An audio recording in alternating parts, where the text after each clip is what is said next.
Soon.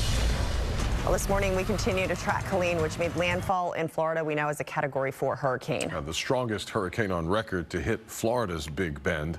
More than 1 million homes are without power in that area, including where our Gage Goulding is this morning. He's about 10 minutes away from the Florida state capitol in Tallahassee there. Gage, good morning. Hey, good morning. Around 2:30 this morning, we became one of those more than 1 million Floridian households or businesses that don't have power. Take a look. This is the hotel lobby here. We're operating by just candlelight, if you will, maybe the LED candlelight. We're going to take a walk outside through the permanently open sliding doors. You know, typically they open on their own, but they've been propped open. The only light really out here is from our truck. But I want to show you something interesting. And this is kind of how these storms work, because you never know when your card's up. Because if you look across the street here, photojournalist Oscar Chavez, he zooms in.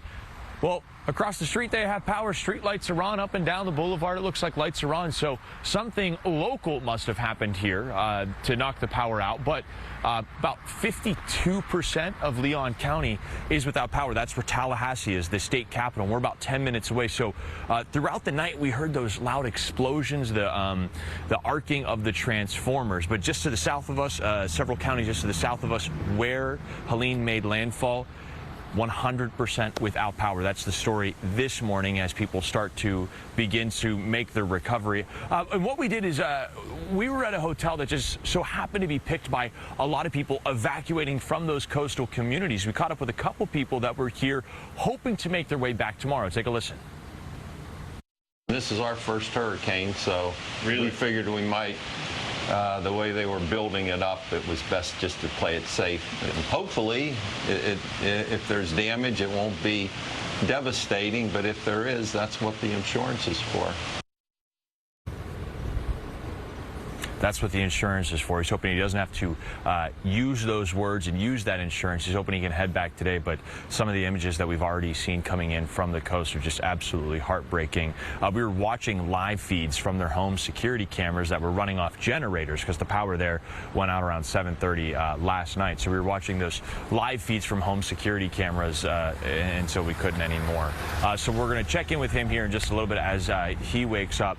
But like I said, the story today is now starting to clean up. A lot of places here without power, so trying to figure out those nested outages that we dealt with during Beryl. That's going to be the work for a lot of the crews today. So we're going to actually hop in the truck. We're going to take a drive around and see what we can figure out, head to the state capitol and see what's going on there. So we'll check in with you in a little bit. We're live in Tallahassee, Florida. Gage Goulding, KPRC-2 News. All right, Gage, thank you so much, and be safe out there, guys. We appreciate it. Well, our Gage Goulding and photojournalist Oscar Chavez also were the only Houston-based news crew that spent 11 hours up in the air with the brave men and women of the 53rd Weather Reconnaissance Squadron out of Mississippi. That squadron, also known as the Hurricane Hunter Team. Their airplane is a flying weather laboratory which sends back a slew of information directly to the National Hurricane Center in Miami every 10 minutes. It's vital to have these assets in the storm continuously as it's approached the United States to really get the proper forecast correct. Now you can watch Gage and Oscar's journey into the eye of the hurricane right now on clicktohouston.com. We're going to check back in with Gage too, by the way. As he mentioned, he's heading out there in Tallahassee to go take a look as the sun starts to come up and see what damage he can find. So again, we'll see Gage at 6:30. Stay tuned for that.